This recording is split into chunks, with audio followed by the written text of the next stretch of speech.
Hey, did you know that if you were born a few hundred years ago, you probably would have been called a witch? Not because you mixed herbs or performed rituals, but simply because you knew something, because you felt something that others didn't, because you saw through things they blindly accepted.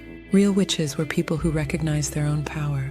They trusted their intuition. They asked questions that others were afraid to even think. They noticed cracks in the system long before anyone admitted they were there, and that made them dangerous. Many of them were women, not because men couldn't see, but because women were often closer to their inner world. They spent more time in silence, observing from the edges. They weren't given space to speak, but that silence sharpened their perception. They saw through masks. They read rooms before anyone entered them.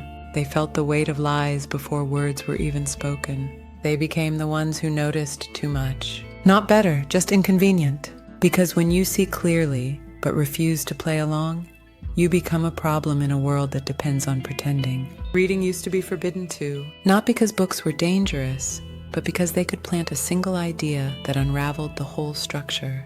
Deep thinking, real questioning was always a threat, not because it was wrong, but because it was too real, too honest, too awake. And if something had truly been bad for you, they would have sold it to you. If it kept you numb, it would be marketed everywhere. But the things that sharpen your mind, that clear your vision, that reconnect you to your own knowing, those things were always discouraged. Because once you see, you can't unsee.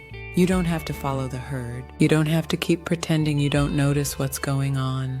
You've already started to remember in your own way. And maybe, just maybe, you're exactly what they feared back then, and exactly what the world needs now.